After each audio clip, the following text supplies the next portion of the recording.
this year, and they're not going to be staying long. There he is, first road start, though the Buckeyes have won 25 straight season openers, and that is why Texas is 1.5-point dogs against the defending champs. C.J. Donaldson Jr., listen, Ohio State doesn't rebuild. They just reload, lost their top two backs to playing Sundays. Donaldson punches it in. Ohio State, though, only 77 yards rushing. Third quarter, 4th and goal for the Longhorns, down 7-0.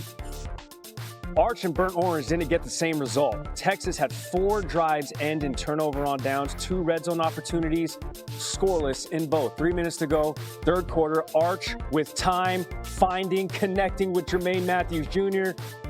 Only thing is he plays for the other team. Texas still down 7-0. It was a bad first half for Arch and those expectations going into this game. Meanwhile, faking the handoff to Carnell Tate. 40-yard score. So nice he caught it twice.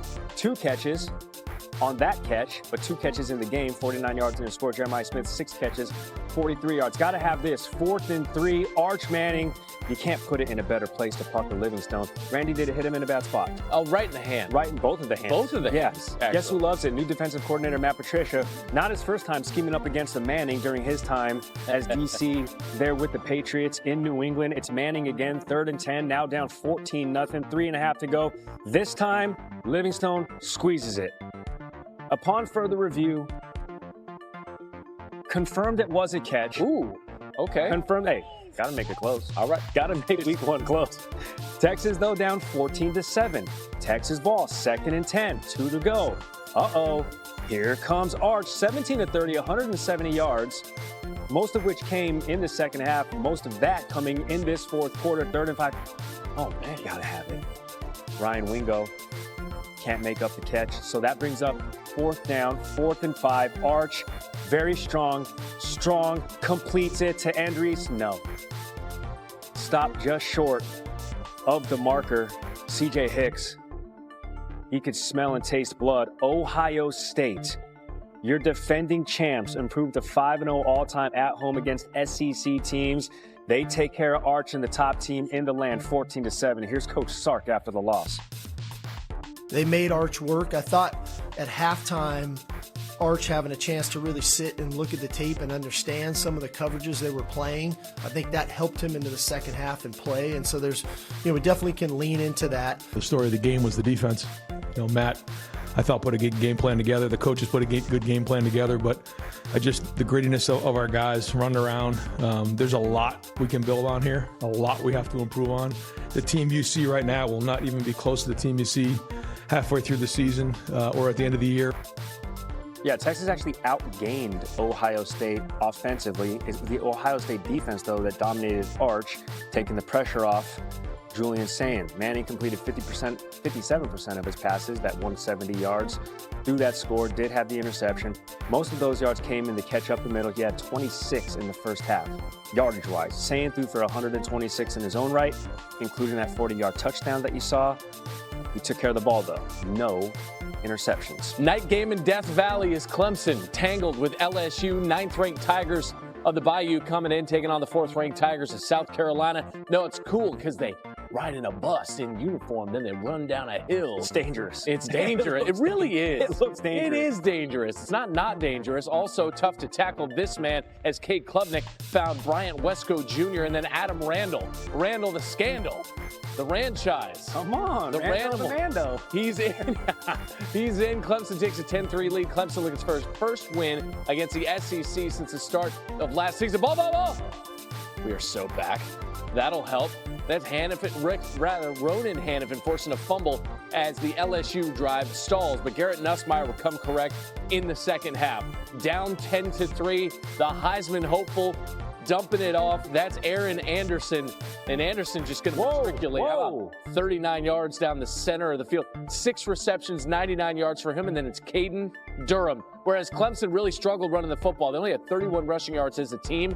LSU, 31 carries for 108 yards and that touchdown. All square at 10. Here comes Nussmeier. Looking for Berrien Brown. Battlestar Galactica. Identity theft is not a joke. Hold on. You know what else isn't a joke? That looked like a touchdown. and it wasn't. I have that as 6. What? Really? Brian Kelly, not happy. They said that pass was incomplete.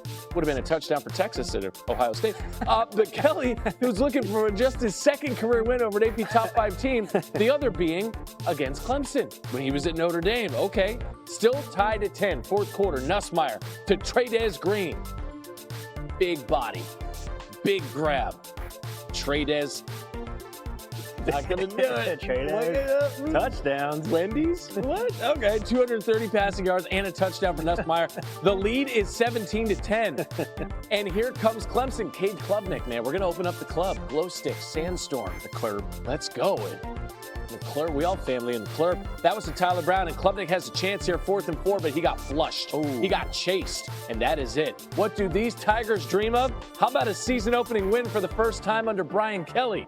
70-10 is the final. It was a historic loss for Clemson. They become the 7th top 5 team over the last 50 seasons to lose a season opener at home, and the first since Michigan's loss to App State in 2007. Their 10 points scored tied for the second fewest of the group. It's their fewest scored in a home game since 2010. So those are those 2 top 10 teams that took an L. This was the 3rd. Bama, 8th in the country, taking on an unranked Florida State team.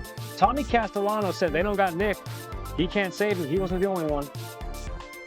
Florida State is my school. Oh, hello, and pick against them. Florida State upsets Alabama. Yeah. With his picks, Corso still has his fastball. We will explain in just a moment. Castellano spent the last 2 seasons up in Chestnut Hill for Boston College. Didn't really change the color palette, just changed the team. Squirrel white, got that kid. Squirrel! And then Castellanos, he'll do it himself. 16 carries, 78 yards, and that touchdown. It goes along with his 9 of 14 through the air, 152 yards. Florida State up 7-0. Now it's 7-all. Micah Danzy. And Durant will make him Danzy. There it is. So, no, that works. Florida State up 17-7. We're just workshopping. I like it. All right, learning on the fly. 3rd quarter, Castellanos, Jalen Lucas fast.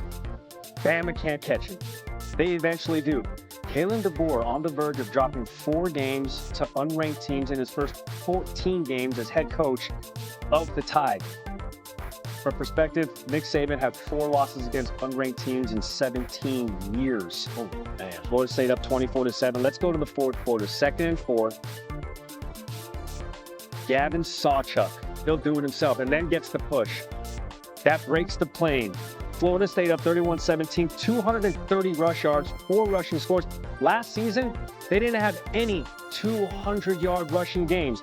Last chance for the Tide, down 2 scores, 4th and 10. Ty Simpson, your new starter, comes up that short. Comes up that short to give the Tide new life. And that is how an unranked Florida State team takes care of business against I saw that. Bama. Yeah, he was the meme. He was the meme. Florida State rushes the field.